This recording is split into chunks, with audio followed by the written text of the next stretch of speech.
नमस्कार, बहुत बहुत स्वागत है आपका। बात करने जा रहे हैं बजट सत्र की। 29 जनवरी से शुरू हो रहा है, कोरोना टेस्ट के साथ शुरू होगा, लेकिन ये सत्र बहुत महत्वपूर्ण है। महत्वपूर्ण क्यों है? क्योंकि बजट पेश होना है। बजट का जिक्र जब जब आता है तब तब बहुत सारे ऐसी चीजें, बहुत सारे ऐसे किस्से याद आते हैं जो निश्चित तौर पर भारतीय इतिहास से जुड़े हैं। मैं एलपीजी का जिक्र करूं, यानी लिक्विफाइड पेट्रोलियम गैस नहीं, लिबरलाइजेशन, प्राइवेटाइजेशन, ग्लोबलाइजेशन।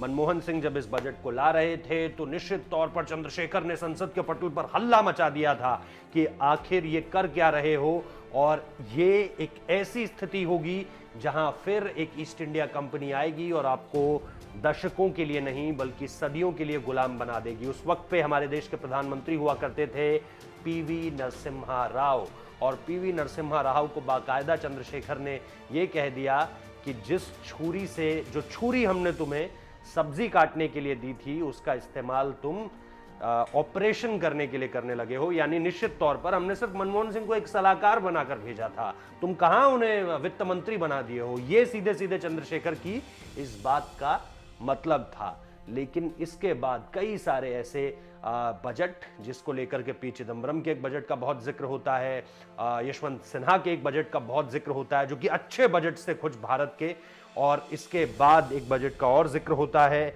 लेकिन वो बजट था नोटबंदी के बाद का। लेकिन इन सारी बजटों की बातों से दूर आज मैं बजट की इतिहास पे आपको थोड़ा सा क्यों ले गया, क्योंकि हलवा सेरेमनी हो चुकी है। हलवा सेरेमनी यानी हमेशा बजट पेश होने से पहले बाकायदा हलवा बनाया जाता है।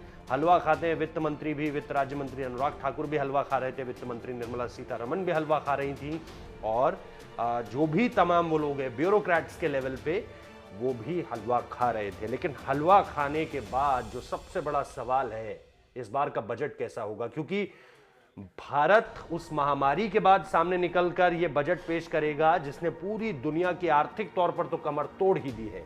और जब आर्थिक तौर पर कमर तोड़ दी है, ऐसे में सबसे बड़ा सवाल यही है कि इस बार का बजट जो है वो कैसे अलग होगा बीते सारे समय के बजट से। और लोगों में उम्मीदें तो हैं।